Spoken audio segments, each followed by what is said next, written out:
یہ جج اٹھائے انہوں نے عدلیہ میں سے اور انہوں نے کہا جو کمپرومائز جج تھا، جو کرپٹ جج تھا، چاہے وہ کھوسا ہو یا وہ ثاقب نثار ہو، بابا زحمت ہو یا وہ اعجاز الاحسن ہو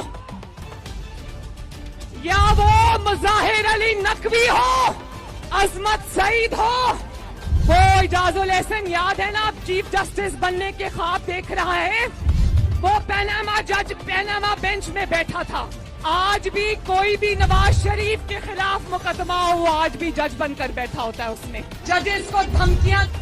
مجھے بہت افسوس ہوا کہ اس نے وہ جج کا نام دے کر اس کو دھمکی دی، تو میں کہتی ہوں کہ توہین عدالت کی سزا تو جج کو ملنی چاہیے جس نے انصاف پر مبنی فیصلہ کر کے سازشی کی توہین کی۔